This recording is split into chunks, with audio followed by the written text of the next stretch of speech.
श्री आत्मन।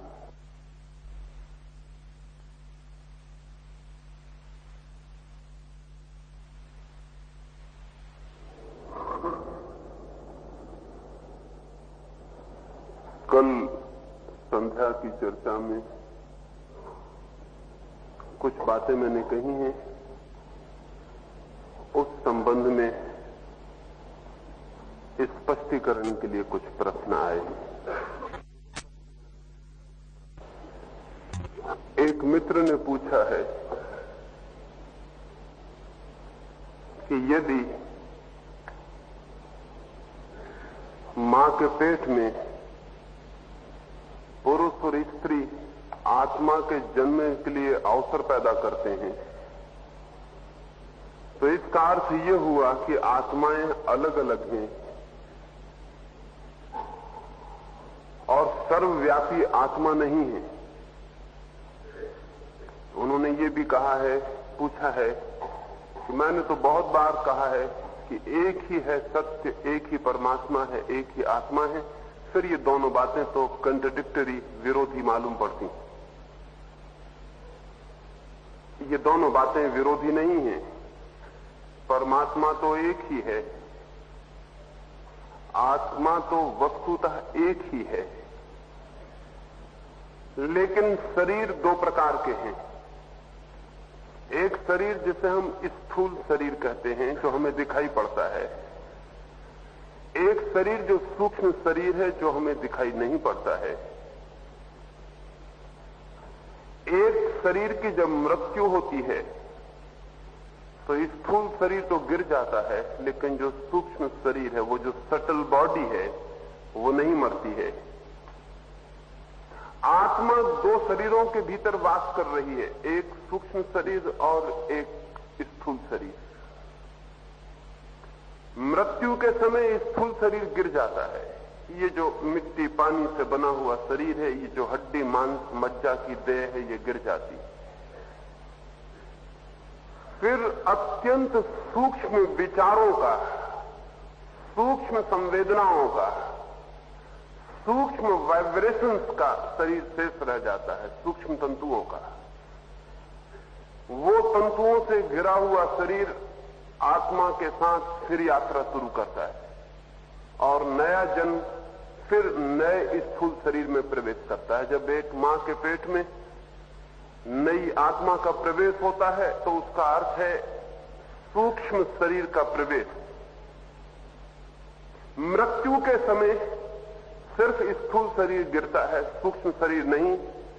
लेकिन परम मृत्यु के समय, जिसे हम मोक्ष कहते हैं, उस परम मृत्यु के समय स्थूल शरीर के साथ ही सूक्ष्म शरीर भी गिर जाता है। फिर आत्मा का कोई जन्म नहीं होता, फिर वो आत्मा विराट में लीन हो जाती है। वो जो विराट में लीनता है, वो एक ही है, जैसे एक बूंद सागर में गिर जाती है। तीन बातें समझ लेनी जरूरी हैं। आत्मा का तत्व एक है। उस आत्मा के तत्व के संबंध में आकर दो तरह के शरीर सक्रिय होते हैं, एक सूक्ष्म शरीर और एक स्थूल शरीर। स्थूल शरीर से हम परिचित हैं, सूक्ष्म शरीर से योगी परिचित होता है। और योग के भी जो ऊपर उठ जाते हैं, वे उससे परिचित होते हैं जो आत्मा है। सामान्य आंखें देख पाती हैं इस शरीर को, योग दृष्टि, ध्यान देख पाता है सूक्ष्म शरीर को, लेकिन ध्यानातीत, बियॉन्ड योग, सूक्ष्म के भी पार, उसके भी आगे जो शेष रह जाता है, उसे तो समाधि में अनुभव होता है। ध्यान से भी जब व्यक्ति ऊपर उठ जाता है तो समाधि फलित होती है, और उस समाधि में जो अनुभव होता है वो परमात्मा का अनुभव है। साधारण मनुष्य का अनुभव शरीर का अनुभव है, साधारण योगी का अनुभव सूक्ष्म शरीर का अनुभव है, परम योगी का अनुभव परमात्मा का अनुभव है। परमात्मा एक है, सूक्ष्म शरीर अनंत है, स्थूल शरीर अनंत है। वो जो सूक्ष्म शरीर है वो है कॉजल बॉडी। वो जो सूक्ष्म शरीर है वही नए स्थूल शरीर ग्रहण करता है। हम यहां देख रहे हैं कि बहुत से बल्ब जले हुए हैं। विद्युत तो एक है, विद्युत बहुत नहीं है, वो ऊर्जा, वो शक्ति, वो एनर्जी एक है, लेकिन दो अलग बल्बों से वो प्रकट हो रही है। बल्ब का शरीर अलग अलग है, उसकी आत्मा एक है। हमारे भीतर से जो चेतना झांक रही है वो चेतना एक है, लेकिन उस चेतना के झांकने में दो उपकरणों का, दो व्हीकल्स का प्रयोग किया गया है। एक सूक्ष्म उपकरण है सूक्ष्म देह, दूसरा उपकरण है स्थूल देह। हमारा अनुभव स्थूल देह तक ही रुक जाता है। ये जो स्थूल देह तक रुक गया अनुभव है, यही मनुष्य के जीवन का सारा अंधकार और दुख है। लेकिन कुछ लोग सूक्ष्म शरीर पर भी रुक सकते हैं। जो लोग सूक्ष्म शरीरों पर रुक जाते हैं वो ऐसा कहेंगे कि आत्माएं अनंत हैं, लेकिन जो सूक्ष्म शरीर के भी आगे चले जाते हैं वो कहेंगे परमात्मा एक है, आत्मा एक है, ब्रह्म एक है। मेरी इन दोनों बातों में कोई विरोध नहीं। मैंने जो आत्मा के प्रवेश के लिए कहा उसका अर्थ है वो आत्मा जिसका भी सूक्ष्म शरीर गिर नहीं गया है। इसलिए हम कहते हैं जो आत्मा परम मुक्ति को उपलब्ध हो जाती है उसका जन्म मरण बंद हो जाता है। आत्मा का तो कोई जन्म मरण है ही नहीं, वो न तो कभी जन्मी है और न कभी मरेगी। वो जो सूक्ष्म शरीर है वो भी समाप्त हो जाने पर कोई जन्म मरण नहीं रह जाता है, क्योंकि सूक्ष्म शरीर ही कारण बनता है नए जन्मों का। सूक्ष्म शरीर का अर्थ है हमारे विचार, हमारी कामनाएं, हमारी वासनाएं, हमारी इच्छाएं, हमारे अनुभव, हमारा ज्ञान, इन सब का जो संग्रहीभूत, जो इंटीग्रेटेड सीड है, इन सब का जो बीज है वो हमारा सूक्ष्म शरीर है। वही हमें आगे की यात्राओं पर ले जाता है। लेकिन जिस मनुष्य के सारे विचार नष्ट हो गए, जिस मनुष्य की सारी वासनाएं क्षीण हो गईं, जिस मनुष्य की सारी इच्छाएं विलीन हो गईं, जिसके भीतर अब कोई भी इच्छा शेष ना रही, उस मनुष्य को जाने के लिए कोई जगह नहीं बचती, जाने का कोई कारण नहीं रह जाता, जन्म की कोई वजह नहीं रह जाती। रामकृष्ण के जीवन में एक अद्भुत घटना है। रामकृष्ण को जो लोग बहुत निकट से जानते थे उन सबको ये बात जान के अत्यंत कठिनाई होती थी कि रामकृष्ण जैसा परमहंस, रामकृष्ण जैसा समाधिस्थ व्यक्ति भोजन के संबंध में बहुत लोलुप था। रामकृष्ण भोजन के लिए बहुत आतुर होते थे और भोजन के लिए इतनी प्रतीक्षा करते थे कि कई बार उठ के चौके में पहुंच जाते और पूछते शारदा को, बहुत देर हो गई, क्या बन रहा है आज? ब्रह्म की चर्चा चलती और बीच में ब्रह्म चर्चा छोड़कर पहुंच जाते किचन में और पूछने लगते क्या बना है आज, और खोजने लगते। शारदा ने भी उन्हें कहा कि आप क्या करते हैं ऐसा? लोग क्या सोचते होंगे कि ब्रह्म की चर्चा छोड़कर एकदम अन्न की चर्चा पर आप उतर आते। रामकृष्ण हंसते और चुप रह जाते। उनके शिष्यों ने भी उन्हें बहुत बार कहा कि इससे बड़ी बदनामी होती। लोग कहते हैं कि ऐसा व्यक्ति क्या ज्ञान को उपलब्ध हुआ होगा जिसकी अभी रसना, जिसकी अभी जीभ इतनी लालायत होती है भोजन के लिए। एक दिन शारदा ने बहुत कुछ भला बुरा कहा रामकृष्ण की पत्नी ने, तो रामकृष्ण ने कहा कि तुझे पागल पता नहीं, जिस दिन मैं भोजन के प्रति अरुचि प्रकट करूं तू समझ लेना कि अब मेरे जीवन की यात्रा केवल 3 दिन और शेष रह गई, बस 3 दिन से ज्यादा फिर मैं जीऊंगा नहीं। जिस दिन भोजन के प्रति मेरी उपेक्षा हो तू समझ लेना कि 3 दिन बाद मेरी मौत आ गई। शारदा कहने लगी इसका अर्थ? रामकृष्ण कहने लगे मेरी सारी वासनाएं क्षीण हो गई, मेरी सारी इच्छाएं विलीन हो गई, मेरे सारे विचार नष्ट हो गए हैं, लेकिन जगत के हित के लिए मैं रुका रहना चाहता हूं। मैं एक वासना को जबरदस्ती पकड़े हुए हूं, जैसे किसी नाव की सारी जंजीरें खुल गई हों और एक जंजीर से नाव अटकी रह गई हो, और एक जंजीर और टूट जाए तो नाव अपनी अनंत यात्रा पर निकल जाएगी। मैं चेष्टा करके रुका हुआ हूं। नहीं किसी की समझ में शायद उस दिन ये बात आई, लेकिन रामकृष्ण की मृत्यु के 3 दिन पहले शारदा थाली लगाकर रामकृष्ण के कमरे में गई। वे बैठे हुए देख रहे थे। उन्होंने थाली देख के आंख बंद कर ली, लेट गए और पीठ कर ली शारदा की तरफ। उसे एकदम से ख्याल आया कि उन्होंने कहा था कि 3 दिन बाद मौत हो जाएगी, जिस दिन भोजन के प्रति अरुचि करूं। उसके हाथ से थाली झन्ना के नीचे गिर पड़ी। वो छाती पीट कर रोने लगी। रामकृष्ण ने कहा, रो मत, तुम जो कहती थी वो बात भी अब पूरी हो गई। ठीक 3 दिन बाद रामकृष्ण की मृत्यु हो गई। एक छोटी सी वासना को प्रयास करके वे रोके हुए थे।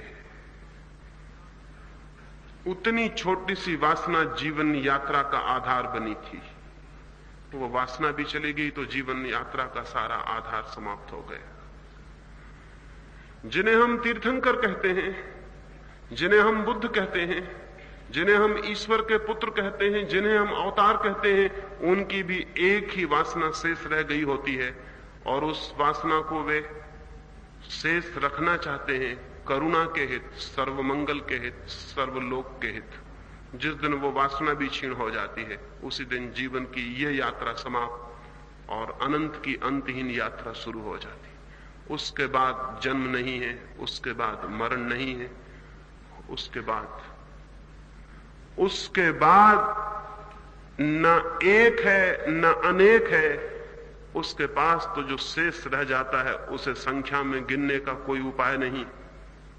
इसलिए जो जानते हैं वो ये भी नहीं कहते कि ब्रह्म एक है, परमात्मा एक है, क्योंकि एक कहना व्यर्थ है जबकि 2 की गिनती न बनती हो। एक कहने का कोई अर्थ नहीं जबकि 2 और 3 न कहे जा सकते हो। एक कहना तभी तक सार्थक है जब तक कि 2, 3, 4 भी सार्थक होते हैं। संख्याओं के बीच ही एक की सार्थकता है। इसलिए जो जानते हैं वे ये भी नहीं कहते कि ब्रह्म एक है, वे कहते हैं ब्रह्म अद्वय है, नॉन डुअल है, 2 नहीं है। बहुत अद्भुत बात कहते हैं। वे कहते हैं परमात्मा 2 नहीं है। वे ये कहते हैं कि परमात्मा को संख्या में गिनने का उपाय नहीं है। एक कह के भी हम संख्या में गिनने की कोशिश करते हैं, वो गलत है।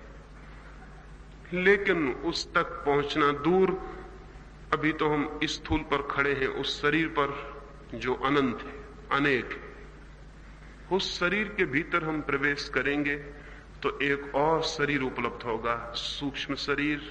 उस शरीर को भी पार करेंगे तो वो उपलब्ध होगा जो शरीर नहीं है, अशरीर है, जो आत्मा है। मैंने जो कल कहा उसमें जरा भी विरोध नहीं है, उसमें कोई विरोधाभास नहीं है।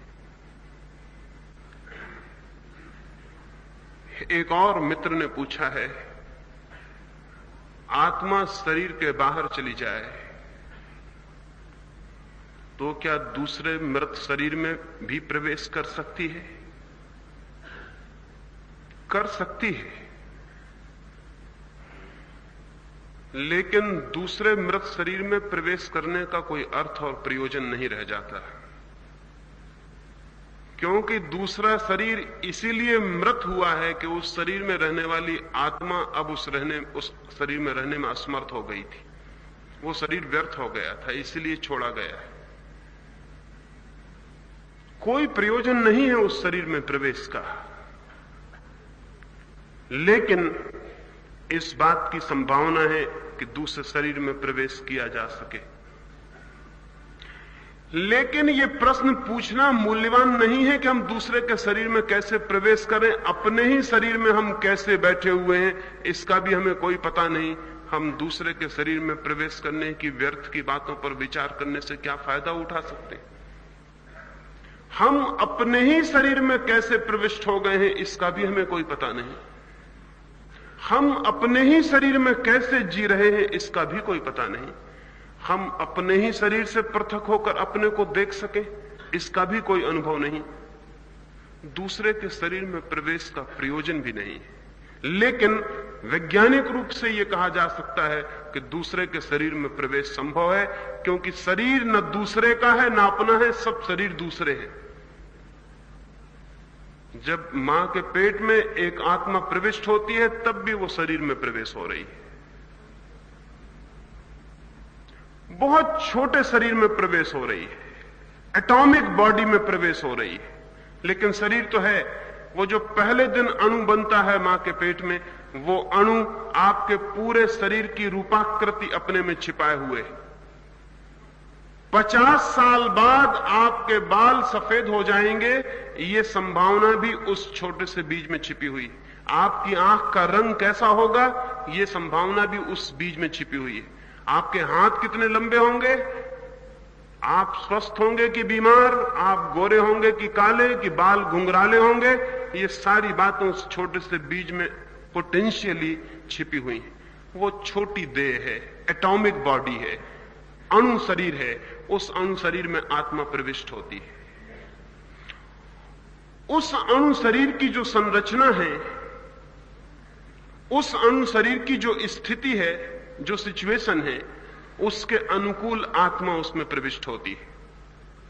और दुनिया में जो मनुष्य जाति का जीवन और चेतना रोज नीचे गिरती जा रही है, उसका एकमात्र कारण है कि दुनिया के दंपति श्रेष्ठ आत्माओं के जन्म लेने की सुविधा पैदा नहीं कर रहे। जो सुविधा पैदा की जा रही है वह अत्यंत निकृष्ट आत्माओं के पैदा होने की सुविधा है।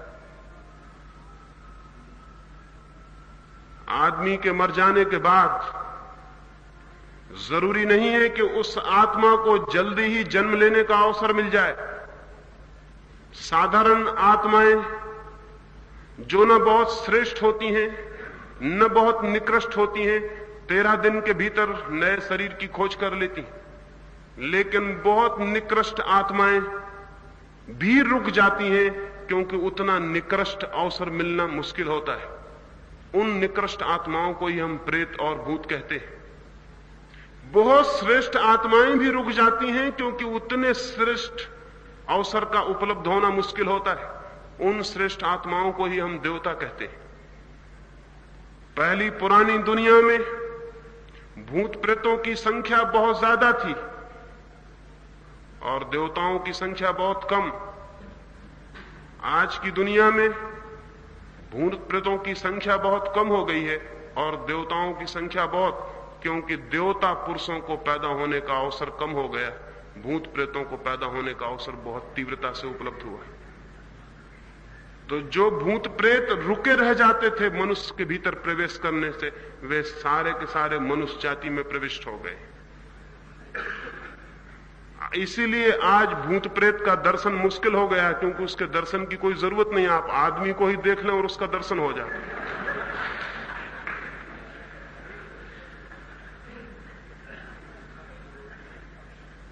और देवता पर हमारा विश्वास कम हो गया, क्योंकि देव पुरुष ही जब दिखाई ना पड़ते हो तो देवता पर विश्वास करना बहुत कठिन है। एक जमाना था कि देवता उतनी ही वास्तविकता थी, उतनी ही एक्चुअलिटी थी, जितना कि हमारी और जीवन के दूसरे सत्य हैं। अगर हम वेद के ऋषियों को पढ़ें तो ऐसा नहीं मालूम पड़ता कि वे देवताओं के संबंध में जो बात कह रहे हैं वो किसी कल्पना के देवता के संबंध में बात कह रहे हो। नहीं, वे ऐसे देवता की बात कर रहे हैं जो उनके साथ गीत गाता है, हंसता है, बात करता है। वे ऐसे देवता की बात कर रहे हैं जो जैसे पृथ्वी पर चलता है, उनके अत्यंत निकट है। हमारा देवलोक से सारा संबंध विनष्ट हुआ है, क्योंकि हमारे बीच ऐसे पुरुष नहीं जो सेतु बन सकें, जो ब्रिज बन सकें, जो देवताओं और मनुष्यों के बीच में खड़े होकर घोषणा कर सकें कि देवता कैसे होते हैं। और इसका सारा जुम्मा मनुष्य जाति के दाम्पत्य की जो व्यवस्था है उस पर निर्भर है। मनुष्य जाति के दाम्पत्य की सारी व्यवस्था कुरूप, अगली और परवर्टेड है। पहली तो बात यह है कि हमने हजारों साल से प्रेम पूर्ण विवाह बंद कर दिए हैं और विवाह हम बिना प्रेम के कर रहे हैं। जो विवाह बिना प्रेम के होगा उस दंपति के बीच कभी भी वो आध्यात्मिक संबंध उत्पन्न नहीं होता जो प्रेम से संभव था। उन दोनों के बीच कभी भी वो हार्मनी, कभी भी वो एक रूपता और संगीत पैदा नहीं होता जो एक श्रेष्ठ आत्मा के जन्म के लिए जरूरी। उनका प्रेम केवल साथ रहने की वजह से पैदा हो गया, साहचर्य होता है। उनके प्रेम में वो आत्मा का आंदोलन नहीं होता जो दो प्राणों को एक कर देता है। प्रेम के बिना जो बच्चे पैदा होते हैं पृथ्वी पर, वे बच्चे प्रेमपूर्ण नहीं हो सकते, वे देवता जैसे नहीं हो सकते। उनकी स्थिति भूत प्रेत जैसी ही होगी। उनका जीवन घृणा, क्रोध और हिंसा का ही जीवन होगा। जरा सी बात फर्क पैदा करती है। अगर व्यक्तित्व की बुनियादी हार्मनी, अगर व्यक्तित्व की बुनियादी लयबद्धता नहीं है तो अद्भुत परिवर्तन होते हैं। शायद आपको पता ना होगा स्त्रियां पुरुषों से ज्यादा सुंदर क्यों दिखाई पड़ती हैं। शायद आपको ख्याल ना होगा स्त्री के व्यक्तित्व में एक राउंडनेस, एक सुडौलता क्यों दिखाई पड़ती है, वो पुरुष के व्यक्तित्व में क्यों नहीं दिखाई पड़ती। शायद आपको ख्याल में ना होगा कि स्त्री के व्यक्तित्व में एक संगीत, एक नृत्य, एक इनर डांस, एक भीतरी नृत्य क्यों दिखाई पड़ता है जो पुरुष में दिखाई नहीं पड़ता। एक छोटा सा कारण है, बहुत बड़ा कारण नहीं, एक छोटा सा, इतना छोटा कि आप कल्पना भी नहीं कर सकते। उतने छोटे से कारण पर व्यक्तित्व का इतना भेद पैदा हो जाता है। मां के पेट में जो बच्चा निर्मित होता है, पहला अणु, उस पहले अणु में 24 जीवाणु पुरुष के होते हैं, 24 जीवाणु स्त्री के होते हैं। अगर 24 के दोनों जीवाणु मिलते हैं तो 48 जीवाणुओं का पहला सेल निर्मित होता है। 48 सेल से जो प्राण पैदा होता है वो स्त्री का शरीर बन जाता है। उसके दोनों बाजू 24 के होते हैं, बैलेंस्ड, संतुलित। पुरुष का जो जीवाणु होता है वो 47 जीवाणुओं का होता है। एक तरफ 24 होते हैं, एक तरफ 23। बस ये बैलेंस टूट गया, वहीं से व्यक्तित्व का संतुलन टूट गया, हार्मनी टूट गई। स्त्री के दोनों पलवे व्यक्तित्व के बराबर संतुलन के हैं। उससे सारा स्त्री का सौंदर्य, उसकी सुदौड़ता, उसकी कला, उसके व्यक्तित्व का रस, उसके व्यक्तित्व का काव्य पैदा होता है। और पुरुष के व्यक्तित्व में जरा सी कमी है तो उसका एक तराजू 24 जीवाणुओं से बना हुआ है। मां से जो जीवाणु मिलता है वो 24 का बना हुआ है और पुरुष से जो मिलता है वो 23 का बना हुआ है। पुरुष के जीवाणुओं में दो तरह के जीवाणु होते हैं, 24 कोष्ठधारी और 23 कोष्ठधारी।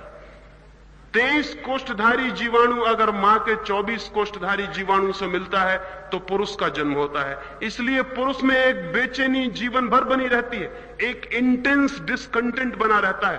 क्या करूं, क्या ना करूं, एक चिंता, एक बेचैनी, ये कर लूं, वो कर लूं। पुरुष की जो बेचैनी है एक छोटी सी घटना से शुरू होती है और वो घटना है कि उसके एक पलवे पर एक अणु कम है, उसका बैलेंस व्यक्तित्व का कम। स्त्री का बैलेंस पूरा है, स्त्री की हार्मनी पूरी है, उसकी लयबद्धता पूरी है।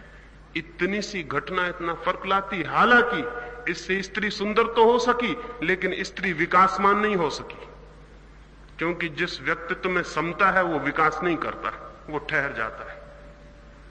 पुरुष का व्यक्तित्व विषम है, विषम होने के कारण वो दौड़ता है, विकास करता है, एवरेस्ट पे चढ़ता है, पहाड़ पार करता है, चांद पर जाएगा, तारों पर जाएगा, खोजबीन करेगा, सोचेगा, विचारेगा, ग्रंथ लिखेगा, धर्म निर्माण करेगा।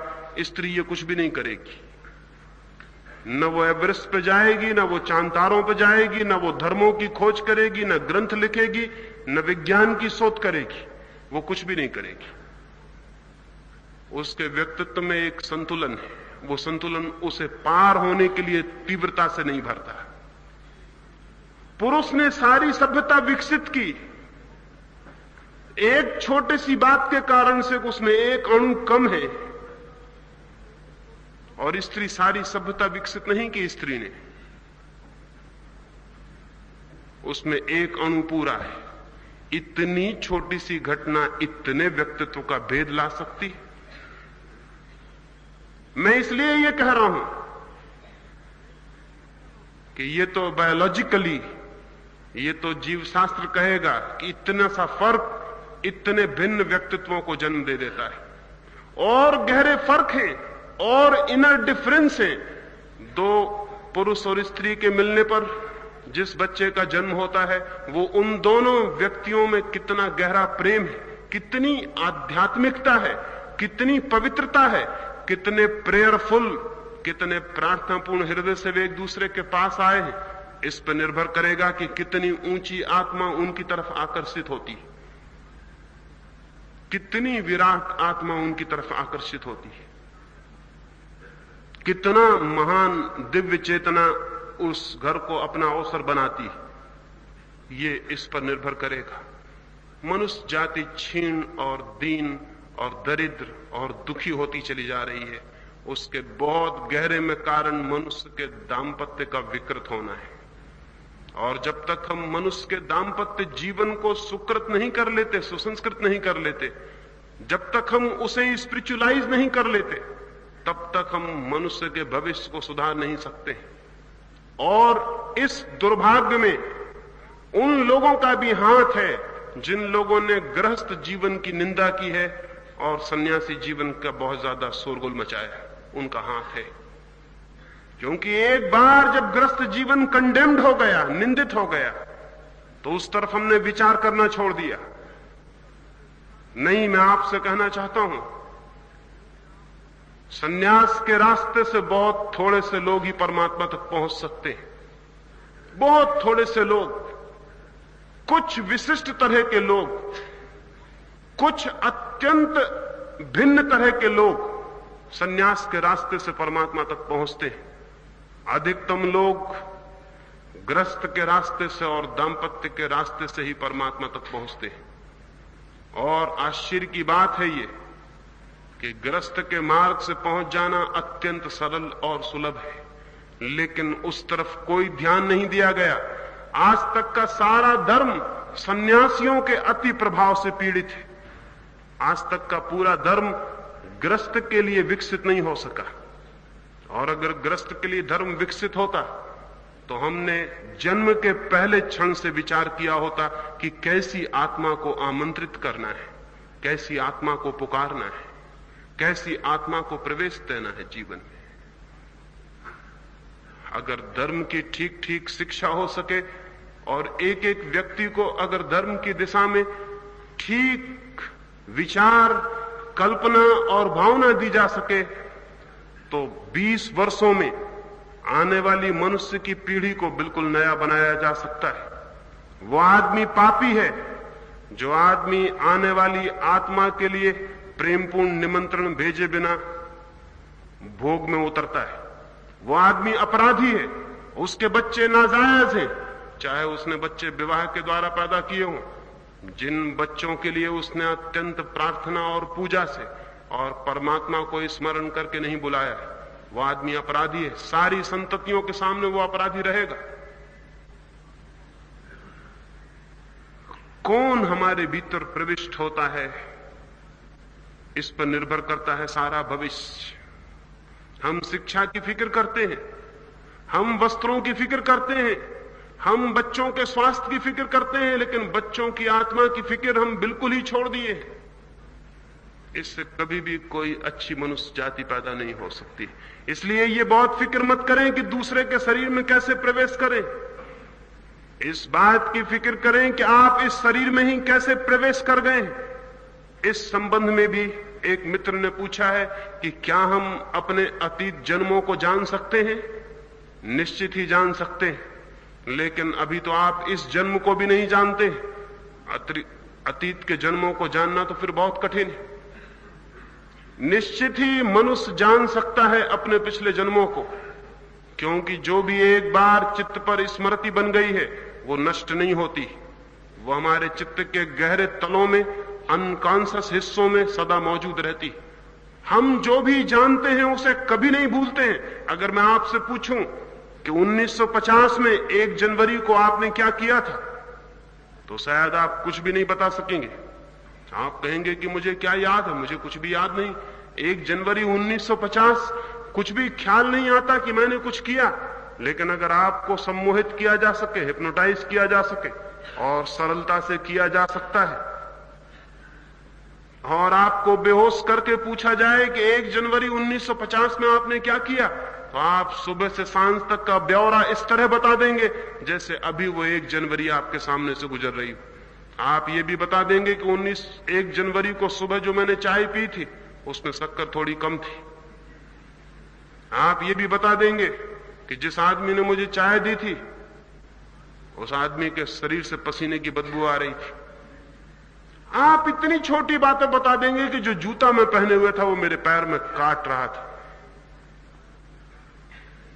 सम्मोहित अवस्था में आपके भीतर की स्मृति को बाहर लाया जा सकता है। मैंने उस दिशा में बहुत से प्रयोग किए, इसलिए आपसे कहता हूं, और जिस मित्र को भी इच्छा हो अपने पिछले जन्मों में जाने की, उसे ले जाया जा सकता है, लेकिन पहले उसे इसी जन्म में पीछे लौटना पड़ेगा।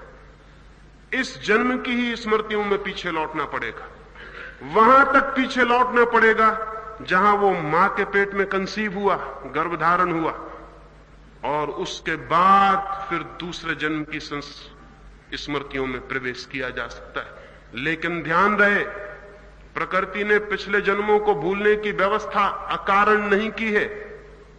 कारण बहुत महत्वपूर्ण है, और पिछला जन्म तो दूर है। अगर आपको 1 महीने की भी सारी बातें याद रह जाएं तो आप पागल हो जाएंगे। 1 दिन की भी अगर सुबह से सांझ तक की सारी बातें याद रह जाएं तो आप जिंदा नहीं रह सकेंगे। तो प्रकृति की सारी व्यवस्था यह है कि आपका मन कितने तनाव झेल सकता है, उतने ही स्मृति आपके भीतर शेष रहने दी जाती, शेष सब अंधेरे गर्त में डाल दी जाती। जैसे घर में एक कबाड़ घर होता है, पीछे बेकार चीजें आप कबाड़ घर में डाल के दरवाजा बंद कर देते, वैसे ही स्मृति का एक कलेक्टिव हाउस, एक अनकॉन्शियस घर है, एक अचेतन घर है, जहां स्मृति में जो बेकार होता चला जाता है, जिसे चित्त में रखने की जरूरत नहीं, वो सब संग्रहित होता रहता है। वहां जन्म जन्मों की स्मृतियां संग्रहित है। लेकिन अगर कोई आदमी अनजाने बिना समझे हुए उस घर में प्रविष्ट हो जाए तो तत्क्षण पागल हो जाएगा। इतनी ज्यादा है वे संस्मृतियां। एक महिला मेरे पास प्रयोग करती थी, उनको बहुत इच्छा थी कि वो पिछले जन्मों को जाने। मैंने उन्हें कहा कि ये हो सकता है, लेकिन आगे की जिम्मेवारी समझ लेनी चाहिए, क्योंकि हो सकता है पिछले जन्म को जानने से आप बहुत चिंतित और परेशान हो जाएं। उन्होंने कहा कि नहीं, मैं क्यों परेशान होंगी, पिछला जन्म तो हो चुका है, अब क्या फिक्र की बात। उन्होंने प्रयोग शुरू किया। वे एक कॉलेज में प्रोफेसर थी, बुद्धिमान थी, समझदार थी, हिम्मतवर थी। उन्होंने प्रयोग शुरू किया, और जिस भांति मैंने कहा, उन्होंने गहरे से गहरे मेडिटेशन किए, गहरे से गहरा ध्यान किया, धीरे धीरे स्मृति के नीचे के परतों को उखाड़ना शुरू किया। और एक दिन, जिस दिन पहली बार उन्हें पिछले जन्म में प्रवेश मिला, वो भागती हुई आई, उनके हाथ पैर कप रहे थे, आंख से आंसू बह रहे थे। वो एकदम छाती पीट पीट कर रोने लगी और कहने लगी, मैं भूलना चाहती हूं उस बात को जो मुझे याद आ गई, मैं उस पिछले जन्म में अब आगे नहीं जाना चाहती। मैंने कहा, अब मुश्किल है, जो याद आ गई उसे भूलने में फिर बहुत वक्त लग जाएगा, लेकिन इतनी घबराहट क्या है।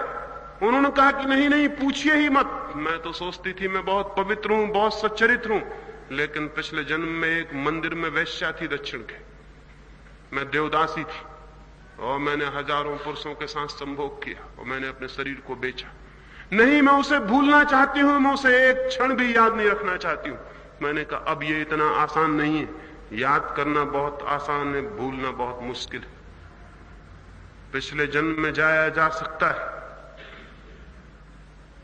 और जिसकी भी मर्जी हो उसके रास्ते हैं, मेथोडोलॉजी।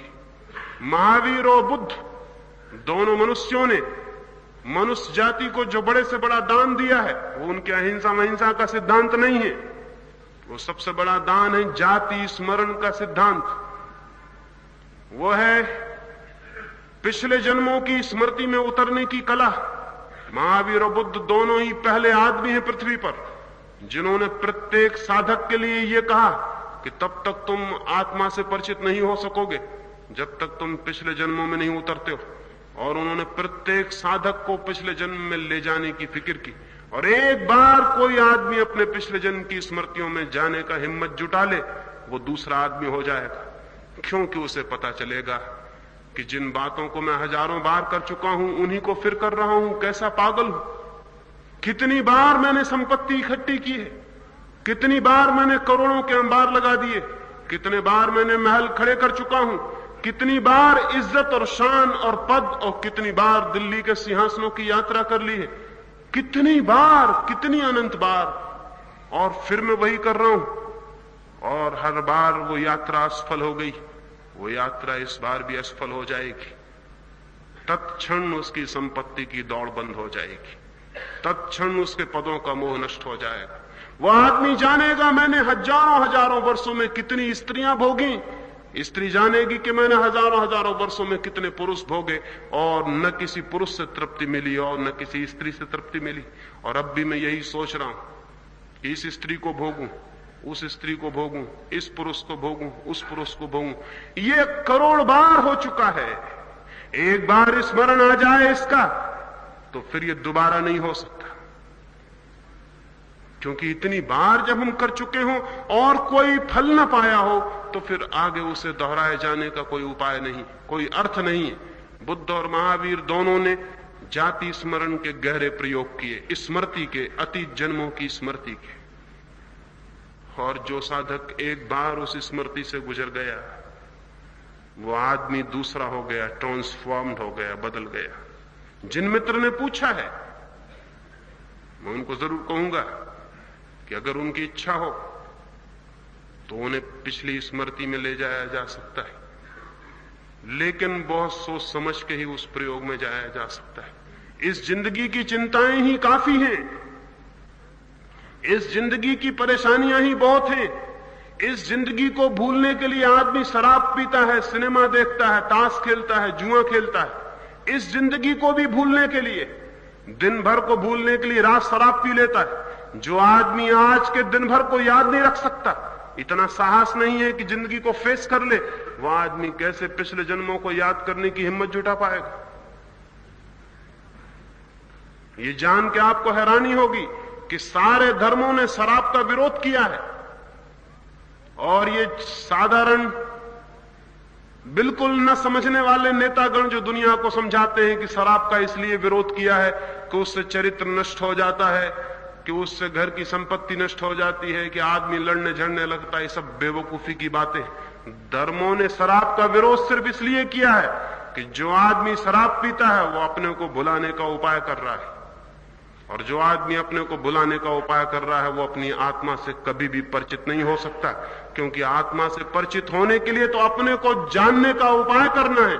इसलिए शराब और समाधि दो विरोधी चीजें बन गई, उनका इससे कोई मतलब नहीं है, क्योंकि सच तो यह है, और ये बात बहुत समझ लेनी जैसी है। आमतौर से लोग समझते हैं कि शराबी आदमी बुरा होता है। मैं शराबियों को भी जानता हूं और उनको भी जो शराब नहीं पीते। मैंने आज तक हजारों अनुभव में यह पाया है कि शराब पीने वाला न पीने वाले से कई अर्थों में अच्छा होता है। मैंने शराब पीने वाले में जितनी दया देखी और करुणा, उतनी मैंने गैर शराब पीने वाले में नहीं देखी। मैंने शराब पीने वाले में जितनी विनम्रता देखी, जितनी ह्यूमिलिटी, उतने मैंने शराब नहीं पीने वाले में नहीं देखी। जितनी अकड़ मैंने देखी नहीं शराब पीने वाले में, उतनी अकड़ शराब पीने वाले में दिखाई नहीं पड़ी। लेकिन इन सारी बातों से नहीं किया है विरोध धर्म ने। और ये जो साधारण नेतागण समझाते फिरते हैं कि इसलिए विरोध किया है, इसलिए विरोध नहीं किया। विरोध किया है इसलिए कि जो आदमी अपने को भूलने का उपाय करता है, वो आदमी अपने साहस को छोड़ रहा है याद करने के, रिमेंबरिंग के, स्मृति के। और जो आदमी इसी जन्म को भूलने की फिक्र में लगा है, वो पिछले जन्मों को याद कैसे कर सकेगा? और जो पिछले जन्मों को याद नहीं कर सकता, वो इस जन्म को बदलेगा कैसे? फिर एक अंधा रिपीटिशन चलता रहेगा। जो हमने बार बार किया है वही हम बार बार करते चले जाएंगे। अंतहीन है ये प्रक्रिया। और जब तक हमें स्मरण नहीं होगा, हम बार बार जन्मेंगे और उन्हीं बेवकूफियों को बार बार करेंगे जिन्हें हमने बार बार किया। और इसका कोई अंत नहीं। इस बोर्डम का, इस श्रृंखला का कोई अंत नहीं है, क्योंकि बार बार हम फिर मर जाएंगे, फिर भूल जाएंगे, फिर वही शुरू हो जाएगा। एक सर्कल की तरह, कोल्हू के बैल की तरह हम घूमते रहेंगे। जिन लोगों ने इस जीवन को संसार कहा, संसार का आप मतलब समझते हैं? संसार का मतलब व्हील, एक घूमता हुआ चक्का, जिसमें स्पोक जो हैं, आरे जो हैं, वो फिर ऊपर चले जाते हैं, फिर नीचे आ जाते हैं, फिर ऊपर चले जाते हैं, फिर नीचे आ जाते हैं। वो जो हिंदुस्तान के राष्ट्रीय ध्वज पर व्हील बना हुआ है, वो पता नहीं हिंदुस्तान के सोचने समझने वालों ने किस वजह से वहां रख दिया। शायद उनको पता नहीं है, उन्हें मालूम क्या सोचते होंगे। अशोक ने उस चक्र को इसीलिए खुदवाया था अपने स्तूपों पर, ताकि आदमी को पता रहे कि जिंदगी एक घूमता हुआ चक्का है, कोल्हू का बैल, उसमें हर चीज फिर घूम के वहीं आ जाती, फिर घूमनी शुरू हो जाती। वो जो व्हील है संसार का प्रतीक है, वो व्हील किसी विजय यात्रा का प्रतीक नहीं है, वो जिंदगी के रोज रोज हार जाने का प्रतीक है। वो इस बात का प्रतीक है कि जिंदगी जो है वो एक रिपीटेटिव बोर्डम, वो बार बार दोहर जाने वाला चक्का है, लेकिन हर बार हम भूल जाते हैं, इसलिए दोबारा फिर बड़े रसलीन होकर दोहराने लगते हैं। एक युवक एक युवती की तरफ बढ़ रहा हो प्रेम करने को, उसे पता नहीं कि वो कितनी बार बढ़ चुका है, कितनी युवतियों के पीछे दौड़ चुका है, लेकिन अब वो फिर बढ़ रहा है और सोचता है कि जिंदगी में पहली दफा ये घटना घट रही है, ये अद्भुत घटना, ये अद्भुत घटना बहुत दफे घट चुकी है।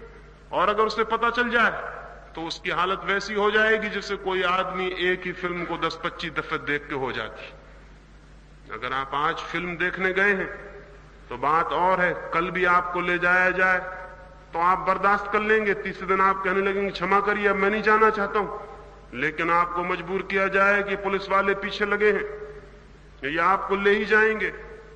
और 15 दिन वही फिल्म, तो 16वें दिन आप गर्दन दबा के मरने की कोशिश करेंगे कि अब इस फिल्म को मैं नहीं देखना चाहता हूं, यह हद हो गई, 15 दिन देख चुका हूं, अब कब तक देखता रहूं। लेकिन वो पुलिस वाले पीछे लगे हैं कि नहीं ये तो देखनी ही पड़ेगी। लेकिन अगर रोज फिल्म देखने के बाद अफीम खिला दी जाए और भूल जाएं आप कि मैंने फिल्म देखी थी, दूसरे दिन फिर आप टिकट लेके उसी फिल्म में मौजूद हो सकते और बड़े मजे से देख सकते। आदमी हर बार जब शरीर को बदलता है तब उस शरीर में संजोई गई स्मृतियों का द्वार क्लोज हो जाता है, बंद हो जाता है, फिर नया खेल शुरू हो जाता है, फिर वही खेल, फिर वही बात, फिर सब वही जो बहुत बार हो चुका है। जाति स्मरण से ये स्मरण आता है कि ये तो बहुत बार हो चुका, ये कहानी तो बहुत बार देख चुके, ये गीत तो बहुत बार गाए जा चुके, ये तो बर्दाश्त के बाहर हो गई है बात।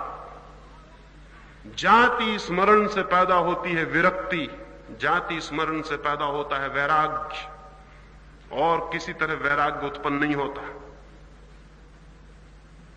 वैराग्य उत्पन्न होता है जाति स्मरण से, रिमेंबरिंग ऑफ द पास्ट, वो जो बीत गए जन्म है उनकी स्मृति से।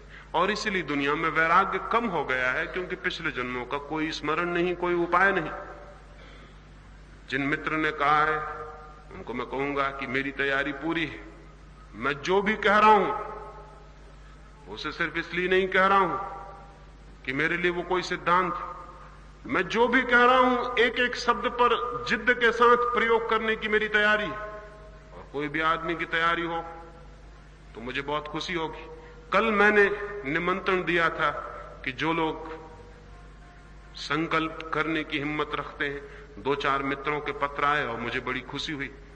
उन्होंने खबर दी है कि हम बहुत उत्सुक हैं और हम प्रतीक्षा में थे कि कोई हमें बुलाए, और आपने पुकार दी तो हम राजी।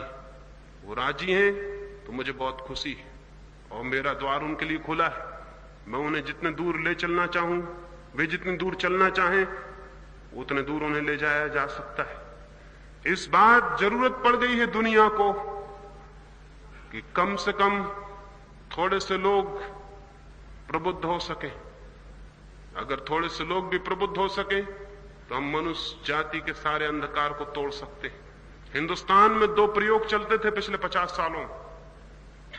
शायद आपको ख्याल में भी नहीं होगा कि हिंदुस्तान में 2 विपरीत ढंग के प्रयोग 50 सालों में चले। एक प्रयोग गांधी ने किया, एक प्रयोग श्री अरविंद करते थे। गांधी ने एक प्रयोग किया एक एक मनुष्य के चरित्र को ऊपर उठाने का।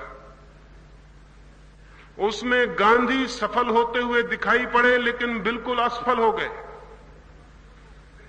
और गांधी के पीछे जिन लोगों को गांधी ने सोचा था कि इनका चरित्र मैंने उठा लिया, वे बिल्कुल मिट्टी के पुतले साबित हुए। जरा सा पानी गिरा और सब रंग रोगन बह गया। 20 साल में उनका रंग रोगन बह गया, वो हम सब देख रहे। दिल्ली में उनके नंगे शरीर खड़े हुए, उनका सब रंग रोगन बह गया। कहीं कोई रंग रोगन नहीं है। वो जो गांधी ने पोत पात के तैयार किया था, वो सब वर्षा में बह गया। जब तक पद की वर्षा नहीं हुई थी तब तक उनकी शक्लें बहुत शानदार मालूम पड़ती थी और उनके खादी के कपड़े बहुत धुले हुए दिखाई पड़ते थे और उनकी टोपियां ऐसी लगती थी कि मुल्क को ऊपर उठा लेंगी। लेकिन आज वही टोपियां इस योग्य हो गई हैं कि गांव गांव में उनकी होली जलाई जाए, क्योंकि वो बुर्जुआ, क्योंकि वो मुल्क के भ्रष्टाचार की प्रतीक बन गई। गांधी ने एक प्रयोग किया था जिसमें मालूम हुआ कि वो सफल हो रहे हैं, लेकिन बिल्कुल असफल हो गए। गांधी जैसा प्रयोग बहुत बार किया गया और हर बार असफल हो गया। श्री अरविंद एक प्रयोग करते थे जिसमें वो सफल होते हुए नहीं मालूम पड़े, नहीं सफल हो सके, लेकिन उनकी दिशा बिल्कुल ठीक थी। वे ये प्रयोग कर रहे थे कि क्या यह संभव है कि थोड़ी सी आत्माएं इतने ऊपर उठ जाएं कि उनकी मौजूदगी, उनकी प्रेजेंस दूसरी आत्माओं को ऊपर उठाने लगे और पुकारने लगे और दूसरी आत्माएं ऊपर उठने लगे। क्या यह संभव है कि एक मनुष्य की आत्मा ऊपर उठे तो उसके साथ पूरी मनुष्य जात की आत्मा का स्तर ऊपर उठ जाए? यह न केवल संभव है बल्कि केवल यही संभव है। दूसरी आज कोई बात सफल नहीं हो सकती। आज आदमी तो इतने नीचे गिर चुका है कि अगर हमने ये फिक्र की कि हम एक एक आदमी को बदलेंगे तो शायद ये बदलाहट कभी नहीं होगी, बल्कि जो आदमी उनको बदलने जाएगा उनके सत्संग में उसके खुद के बदल जाने की संभावना ज्यादा है। उसके बदल जाने की संभावना ज्यादा है कि वो भी उनके साथ भ्रष्ट हो जाए। आप देखते हैं जितने जनता के सेवक जनता की सेवा करने जाते हैं, थोड़े दिन में पता चलता है कि वो ही जनता की जेब काटने वाले लोग सिद्ध हो रहे हैं। वो गए थे सेवा करने, वो गए थे लोगों को सुधारने, थोड़े दिन में पता चलता है कि लोग उनको सुधारने का विचार कर रहे हैं। नहीं, ये नहीं हो सकता। दुनिया का मनुष्य जाति की चेतना का इतिहास यह कहता है कि दुनिया की चेतना किन्हीं कालों में एकदम ऊपर उठ गई। आपको शायद अंदाज ना हो, 2500 वर्ष पहले हिंदुस्तान में बुद्ध हुए, महावीर हुए, प्रकुद्ध कात्यायन हुआ, मखली गोसाल हुआ, संजय बेलटीपुत्र हुआ, यूनान में सुकरात हुआ, प्लेटो हुआ, अरस्तु हुआ, प्लेटिनस हुआ, चीन में लाओत्से हुआ, कन्फ्यूशस हुआ, च्वांगत्से हुआ। 2500 साल पहले सारी दुनिया में कुछ 10-15 लोग इतनी कीमत के हुए कि उन 100 वर्षों में दुनिया की चेतना एकदम आकाश छूने लगी। सारी दुनिया का स्वर्ण युग आ गया, ऐसा मालूम हुआ। इतनी प्रखर आत्मा मनुष्य की कभी प्रकट नहीं हुई थी। महावीर के साथ 50,000 लोग दियों की तरह जल गए और गांव गांव घूमने लगे। बुद्ध के साथ हजारों भिक्षु खड़े हो गए और उनकी रोशनी और उनकी ज्योति गांव गांव को जगाने लगी। जिस गांव में बुद्ध अपने 10,000 भिक्षुओं को लेकर पहुंच जाते, 3 दिन के भीतर उस गांव की हवा के अणु बदल जाते। जिस गांव में वे 10,000 भिक्षु बैठ जाते, जिस गांव में वे 10,000 भिक्षु प्रार्थना करने लगते, उस गांव से जैसे अंधकार मिट जाता, जैसे उस गांव में प्रार्थना छा जाती, जैसे उस गांव के हृदय में कुछ फूल खिलने लगते जो कभी नहीं खिले थे। कुछ थोड़े से लोग उठे ऊपर और उनके साथ ही नीचे के लोगों की आंखें ऊपर उठी।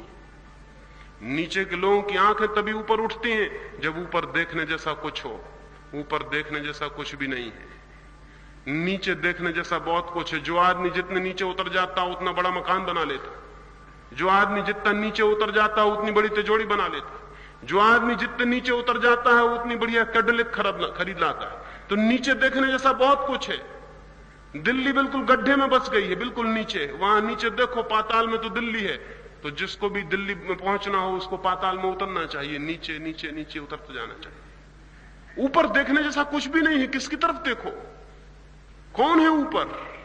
और इससे बड़ा दुर्भाग्य क्या हो सकता है कि ऊपर देखने जैसी आत्माएं नहीं है, जिनकी तरफ देखकर प्राणों में आकर्षण उठता है, जिनकी तरफ देखकर प्राणों में पुकार उठती, जिनकी तरफ देखकर प्राण धिक्कारने लगते हैं अपने को कि ये दिया तो मैं भी हो सकता था, ये फूल तो मेरे भीतर भी खिल सकते थे, ये गीत तो मैं भी गा सकता था, ये बुद्ध और ये महावीर और ये कृष्ण और क्राइस्ट तो मैं भी हो सकता था।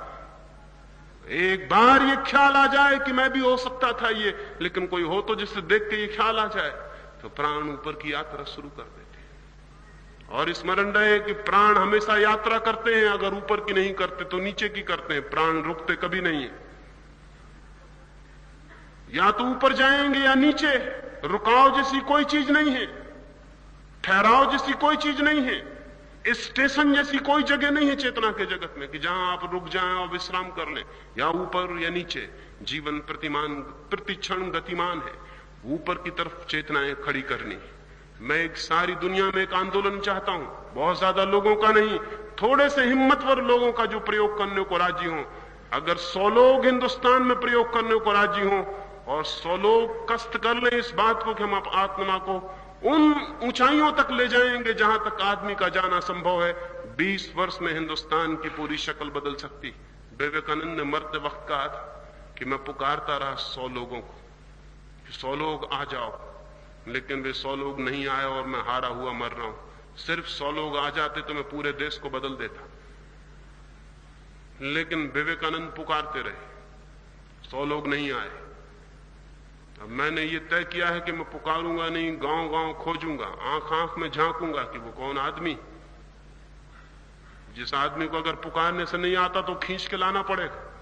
अगर 100 लोगों को भी लाया जा सके तो मैं आपको विश्वास दिलाता हूं कि 100 लोगों की उठती हुई आत्माएं एक एवरेस्ट की तरह, एक गौरी शंकर की तरह खड़ी हो जाएंगे। पूरे मुल्क के प्राण उस यात्रा पर आगे बढ़ सकते हैं। तो जिन मित्रों को मेरी चुनौती ठीक लगती हो और जिनको साहस और बल मालूम पड़ता हो कि जाने की हिम्मत है उस रास्ते पर जो बहुत अनजान है, जो बहुत अपरिचित है, उस रास्ते पर, उस समुद्र में जिसका कोई नक्शा नहीं है हमारे पास, तो उसमें जाने की जिसकी भी हिम्मत हो, जिसका भी साहस हो, उसे समझ लेना चाहिए कि उसमें इतनी हिम्मत और साहस सिर्फ इसलिए है कि बहुत गहरे में परमात्मा ने उसको पुकारा होगा, नहीं तो इतना साहस और इतनी हिम्मत नहीं हो सकती थी। मिस्र में कहा जाता था कि जब कोई परमात्मा को पुकारता है तो उसे जानना चाहिए कि उसके बहुत पहले परमात्मा ने उसे पुकार लिया होगा, अन्यथा पुकार ही पैदा नहीं होती। तो जिनके भीतर भी पुकार है उनके ऊपर एक बड़ा दायित्व है आज जगत के लिए। आज तो जगत के कोने कोने में जाके कहने की ये बात है कि कुछ थोड़े से लोग बाहर निकल आए और सारे जीवन को समर्पित कर दें ऊंचाइयां अनुभव करने के लिए। जीवन के सारे सत्य, जीवन के आज तक के सारे अनुभव असत्य हुए जा रहे हैं। जीवन के आज तक की जितनी ऊंचाइयां थी जो छुई गई थी वो सब काल्पनिक हुई जा रही हैं, पुराण कथाएं हुई जा रही हैं। 100-200 वर्ष बाद बच्चे इंकार कर देंगे कि बुद्ध और महावीर और क्राइस्ट जैसे लोग नहीं हुए, ये सब कहानियां हैं। एक आदमी ने तो पश्चिम में एक किताब लिखी और उसने लिखा है कि क्राइस्ट जैसा आदमी कभी नहीं हुआ। ये सिर्फ एक पुराना ड्रामा है जो धीरे धीरे लोग भूल गए कि ड्रामा है और लोग समझ ले कि हिस्ट्री। अभी हम रामलीला खेलते हैं, हम समझते हैं राम कभी हुए और इसलिए हम रामलीला खेलते हैं। 100 वर्ष बाद बच्चे कहेंगे कि रामलीला खेली जाती रही और लोगों को भ्रम पैदा हो गया कि राम कभी हुए। ये रामलीला पहले, राम पीछे। ये रामलीला एक नाटक रहा होगा, बहुत दिनों से चलता रहा। क्योंकि जब हमारे सामने राम और बुद्ध और क्राइस्ट जैसे आदमी दिखाई पड़ने बंद हो जाएंगे तो हम कैसे विश्वास कर लें कि ये लोग कभी हुए। फिर आदमी का मन कभी ये मानने को राजी नहीं होता कि उससे ऊंचे आदमी भी हो सकते। आदमी का मन ये मानने को कभी राजी नहीं होता कि मुझसे ऊंचा भी कोई है। हमेशा उसका मानने का मन ये होता है कि मैं सबसे ऊंचा आदमी हूं। अपने से ऊंचे आदमी को तो बहुत मजबूरी में मानता है, नहीं तो कभी मानता नहीं। हजार कोशिश करता है खोजने की कि कोई भूल मिल जाए, कोई खामी मिल जाए तो बता दूं कि यह आदमी भी नीचा है, तृप्त हो जाऊं कि नहीं ये बात गलत थी। कोई पता चल जाए तो जल्दी से घोषणा कर दूं कि पुरानी मूर्ति खंडित हो गई, वो पुराना मूर्ति मेरे मन में नहीं रही, वो खंडित हो गई, क्योंकि ये आदमी, अरे इस आदमी में ये गलती मिल गई। खोज इसी की चलती थी कि कोई गलती मिल जाए, नहीं मिल जाए तो ईजाद कर लो ताकि तुम निश्चिंत हो जाओ अपनी मूढ़ता में और तुम्हें लगे कि मैं बिल्कुल ठीक हूं। आदमी धीरे धीरे सबको इंकार कर देगा, क्योंकि उनके प्रतीक, उनके चिन्ह कहीं भी दिखाई नहीं पड़ते। पत्थर की मूर्तियां कब तक बताएंगी कि बुद्ध हुए थे और महावीर हुए थे, और कागज पे लिखे गए शब्द कब तक समझाएंगे कि क्राइस्ट हुआ था, और कब तक तुम्हारी गीता बता पाएगी कि कृष्ण थे। नहीं, ज्यादा दिन ये नहीं चलेगा। हमें आदमी चाहिए जीसस जैसे, कृष्ण जैसे, बुद्ध जैसे, महावीर जैसे। अगर हम वैसे आदमी आने वाले 50 वर्षों में पैदा नहीं करते हैं तो मनुष्य जाति एक अत्यंत अंधकारपूर्ण युग में प्रविष्ट होने को है, उसका कोई भविष्य नहीं है। जिन लोगों को भी लगता हो कि जीवन के लिए वे कुछ कर सकते हैं, उनके लिए एक बड़ी चुनौती है। और मैं तो गांव गांव ये चुनौती देता हुआ घूमूंगा, और जहां भी मुझे कोई आंखें मिल जाएंगी कि लगेगा कि ये दिए बन सकती हैं, इनमें ज्योति जल सकती, तो मैं अपना पूरा श्रम करने को तैयार हूं। मेरी तरफ से पूरी तैयारी है। देखना है कि मरते वक्त मैं भी कहीं ये न कहूं कि 100 आदमियों को खोजता था, वो मुझे नहीं मिले। मेरी बातों को इतने प्रेम और शांति से सुना, उसके लिए बहुत अनुग्रहित हूं। और अंत में सबके भीतर बैठे परमात्मा को प्रणाम करता हूं। मेरे प्रणाम स्वीकार करें।